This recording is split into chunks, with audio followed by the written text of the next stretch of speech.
Nagkalain-laing proyekto ang ipatuman sa kagamhanan sa dakbayan sa Mandaue gamit ang Special Education Fund kon ESF.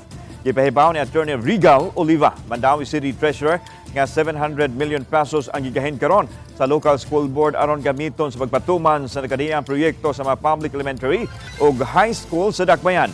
Kabahin nini ang 80 milyones pesos nga gahin alang sa libreng mga school supplies alang sa tanang tinun-an sa elementarya ug high school sa dakbayan sa Mandaue. 20 milyones pesos sab ang gigahin aron sa pagpabarog sa bagong mga school buildings. 35 milyones ang gitagana usab alang sa kuryente sa mga public schools.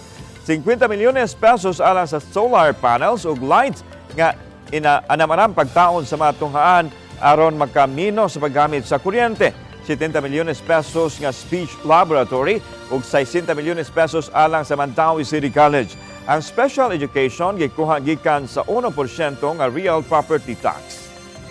Moadto kas uban mga LGU, ang school gini mo bayad sa ilang electricity through their MOOE. But in Mandaue dili, we prorate that with each student. So kung pila ka estudyante